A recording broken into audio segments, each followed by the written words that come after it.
What's up, guys? Welcome to Daily Dose of Reddit. This is your host, Zach, and today's subreddit is r/NuclearRevenge. Alright, this story's called, I forced my Jekyll and Hyde neighbor to move out, but I didn't stop there. Seems this is too rough for pro-revenge. So I'll try the nuclear option. How we got two of our evil neighbors evicted. Buckle up, this is a rather long story. We, wife and I, live in a townhouse complex. For anyone outside of my country, it's like a row of houses in a gated community. Our complex has 3 rows with 6 houses and 1 row with 5. Need room for that community pool. 2 evil neighbors in question lived across from us. The one right across from us, Unit 10, and the one to their right, Unit 11. Not real numbers for obvious reasons. What you need to know is the driveway separating each of the rows. It's wide enough to fit 2 cars okay-ish.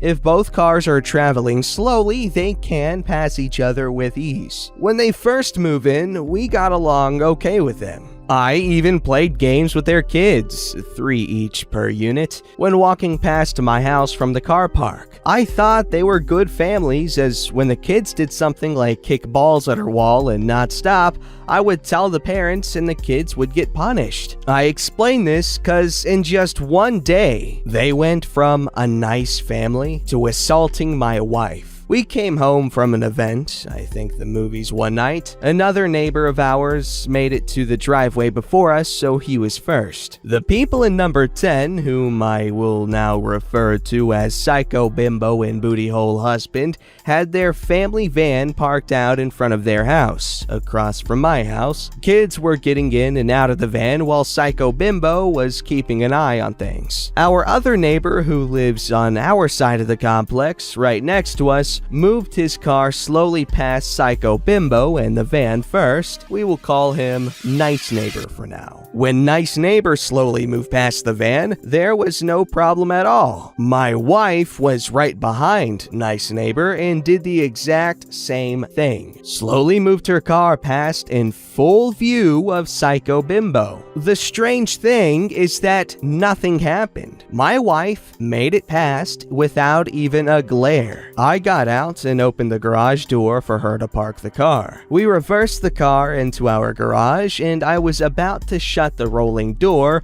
when Psycho Bimbo comes screaming over and yelling, accusing us of trying to run over her kids. She barged into our garage right past me and banged on the driver's side window to the point my wife had to roll the window down or Psycho Bimbo would have broken it. She started pointing a finger and yelling about how dare my wife try and run over her kids. I want to point out that from the time my wife passed the van till the time Psycho Bimbo came raging over was 2 minutes. Why didn't she blame Nice Neighbor? And why didn't she say anything as my wife moved the car past the van? It's like the worst delayed reaction in history, and to this day, we still don't know the real reason they had it out for my wife and I. If the real reason was running over the kids, Psycho Bimbo would have been in Nice Neighbor's face, or in my wife's face while she moved the car past the van. My wife felt cornered and scared, and I was about to drag Psycho Bimbo out of our garage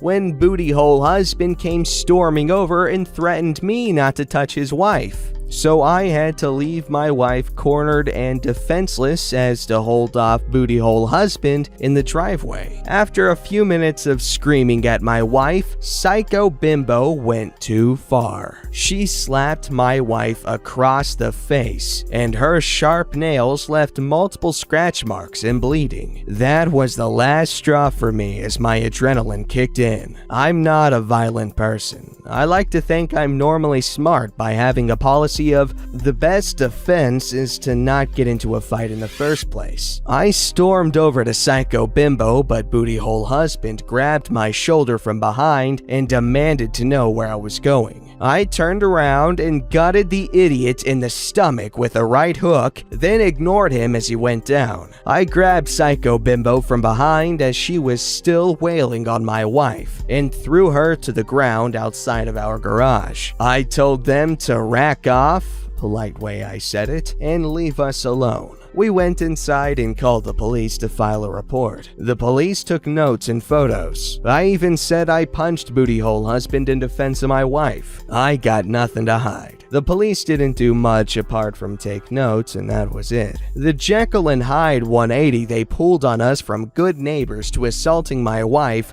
really took us by surprise. In the weeks and months that followed, we got insults, glaring, and threats from Units 10 and 11, as 11 joined their friends in condemning us. Most others in the complex took our side as they either saw or heard what happened. One thing was clear, Units 10 and 11 had to go. We own our house and we ain't up and leaving our lives because Psycho Bimbo wants to start drama with us. First I called Body Corp. They manage the complex, kinda like a commercial HOA, but not a HOA as not run by presidents of the complex, but a company, and filed a report about both 10 and 11 showcasing all our documented proof of harassment and threats toward us. Next, I talked to their landlord, who owned 10 and 11, and about 5 other houses in the complex, as he is a good friend. He seemed concerned, but not enough to kick them out. Guess he really wants rent payments. So I decided to get rid of them myself. First, I found their Wi-Fi network, and before I shut them out of it, I got their email address, then locked them out of their own internet connection. I had their phone number from when we were good neighbors and got myself a burner phone. I signed them up for every spam email I could find. Order takeout to be paid for on delivery every night of the week. I made sure their mailbox was stuffed with advertising. I even had men knocking on their door for promised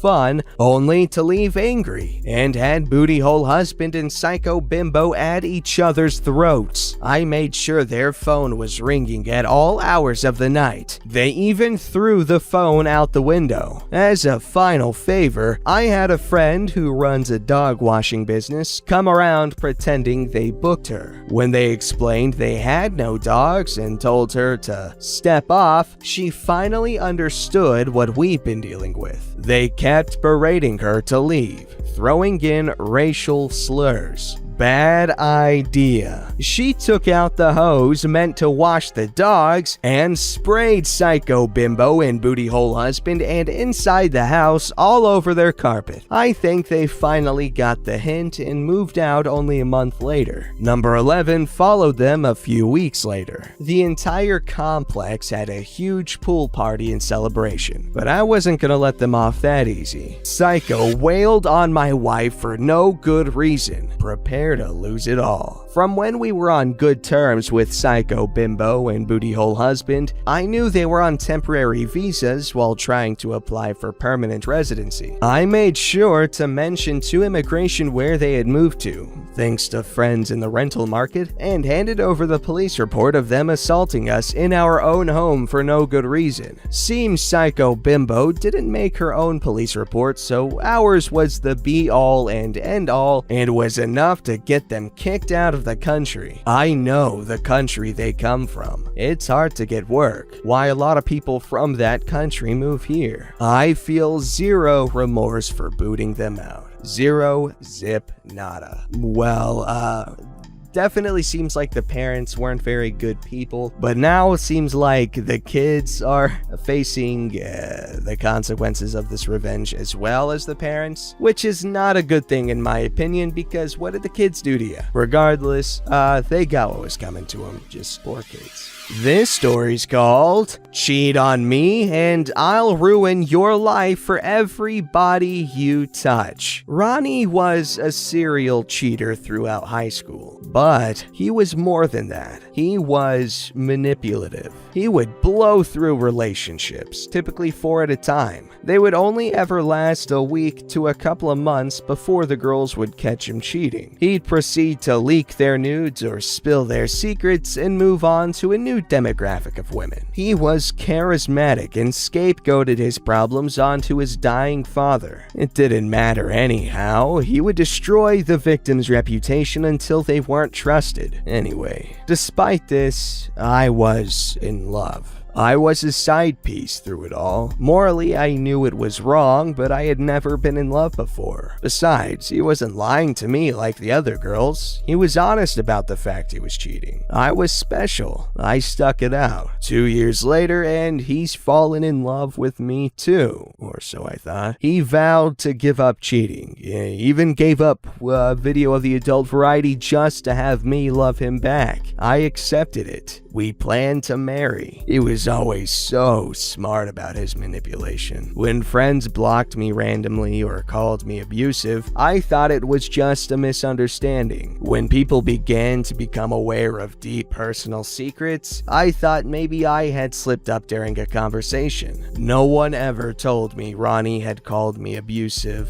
a cheater, or a liar. I never knew he accused me of being the things he secretly was. He would insult me late at night before bed and then claim he didn't remember in the morning. He would slip sly comments into our talks, just enough to make me doubt myself, but never question him. He was a master at gaslighting until I hated myself and only wanted to please him. I was head over heels in love despite all of that. He would casually slap me, never when I was upset, but when I said things he didn't like. He would slap me across the face and I would be too shocked to speak. He followed it up by laughing and playing it off as okay to do or a joke, so I wouldn't fight back. If I expressed it was wrong or told anyone, he said I was misunderstanding a playful tap. Halfway through our relationship, I followed work to another state and maintained a long-distance relationship with him. It was my dream. I wanted so badly to stay. But after 8 months, I gave up my home, my pets, and my job to move 1,000 miles across the country to live with him again. I had literally nothing and was absolutely penniless. 3 months after this, I caught him cheating. He had asked a girl on a date via an alternate Twitter account. I was hurt, but ultimately it wasn't so bad, so I forgave him. The seed of doubt was already planted, however. 2 months later, I snooped through his phone and noticed he had several Reddit accounts saved to Chrome. I vaguely recalled he used Reddit to view video of the adult variety before, and I got a bad feeling in my stomach. I began guessing his common email password combos. I got 5 hits total. They were more than I expected. I figured maybe he was lying about not watching video of the adult variety, which is not a big deal to me, but for 6 months, he had been using these accounts to cheat on me using hookup and video of the adult variety subreddits. I confronted him. He screamed, telling me he had already apologized to me for cheating a few months ago, and I needed to quit making him sad, that he had already said sorry and I wasn't going to get anything else. He explained that he had continued to cheat because he feared I would leave and wanted a second option. I spent a week and a half sobbing. I had nothing but this man and I had never been good enough for him. I was destroyed. He screamed at me nearly every day, telling me my crying was annoying, that my depression made him uncomfortable, telling my friends I was guilt-tripping him over something that didn't happen. Finally, I snapped. I had wasted all of my high school and early adult years with a man who did nothing but walk on me. I went back to Reddit and counted every person he had flirted with or exchanged messages with. I began to voice record every conversation, screenshot every text. Next, I downloaded Tinder and Bumble. For every girl he cheated on me with, I screwed a guy behind his back. When we went out with friends, I began to act more and more sad and slowly dropped in every conversation how Ronnie had been yelling at me the night before and that it had upset me. I began to vent to his friends and show them every screenshot. Then I emailed his mother, his grandparents, and his work voice recordings of him screaming at me. I asked his boss if his company supported domestic violence. I cried to his mother and she held me as I vented my frustrations, explaining how she had been cheated on by Ronnie's father. Ronnie began to scapegoat again. He told me he was sick in the head and his depression was causing him to act like that. I knew he was attempting to gaslight me. When we were young, I was so in love with him that I saved almost every photo and text he had sent me to a OneDrive. I found all the times he had admitted to leaking nudes, cheating, and ruining girls' lives. I got in contact with each of the girls, making one big group chat and sending them every bit of evidence I could find. These were then posted all over Facebook. He had dreams of getting into politics. I joined every political group in our area and pretended to be interested in joining. I befriended the members and casually dropped into conversation how Ronnie had cheated on me and verbally abused me and ruined other people's lives. They would inquire more. I would vent and show them the mountain of evidence I had collected. Ronnie was still unaware I had done it. He spent the night screaming and crying about how no one liked him and he wasn't sure why. He had lost his job, his friends and family wouldn't speak to him, he was being publicly shamed on social media, and his political group had ousted him. I finally dropped it onto him that I had done it, and I was leaving him. During all this, I had secretly removed what little money I had from his bank account and contacted distant relatives and asked for a place to stay. I was leaving. He didn't have anything left to abuse or manipulate. I don't have a solid ending for this. I just wanted to say, screw you, Ronnie. I wasted my youth being abused and I won't stand for it anymore. Well, OP, that's good that you stood up for yourself and all that jazz. And yeah, this guy was a piece of dookie and he definitely got what was coming to him, and that's a good thing, so he can't hurt more people. Then again, who knows? Politicians, man, they have some wonky past and people don't care about that, it seems, so who knows? Don't forget to like, subscribe, and hit that bell to never miss an episode.